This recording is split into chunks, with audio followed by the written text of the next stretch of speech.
Hello guys, মাছের ঝোল হয়ে গেছে। মাছটা দিয়ে দেবো।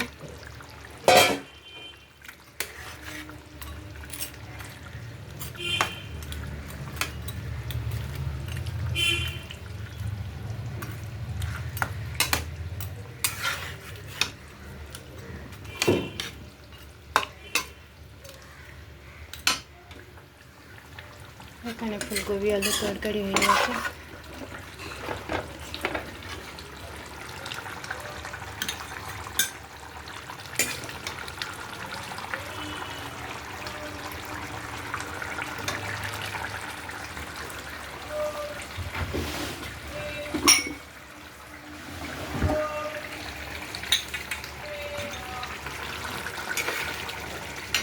পাঁপড় ভাজা,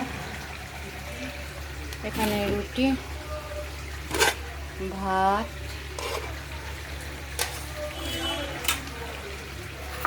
থোড় ভাজা, এটা আলাদা। ফুলকপি আলু তরকারি ঘি গরম মশলা দিয়ে আলাদা করেছি। আজকের শনিবার নিরামিষ, এই জন্য আলাদা সরিয়ে রেখেছি। আর এখানে ভাত নিয়ে নিয়েছি।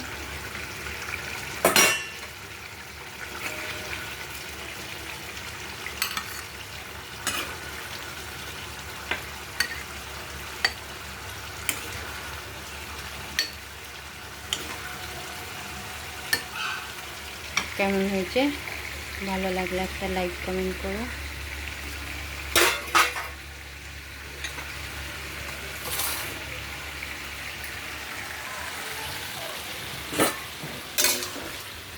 টাটা।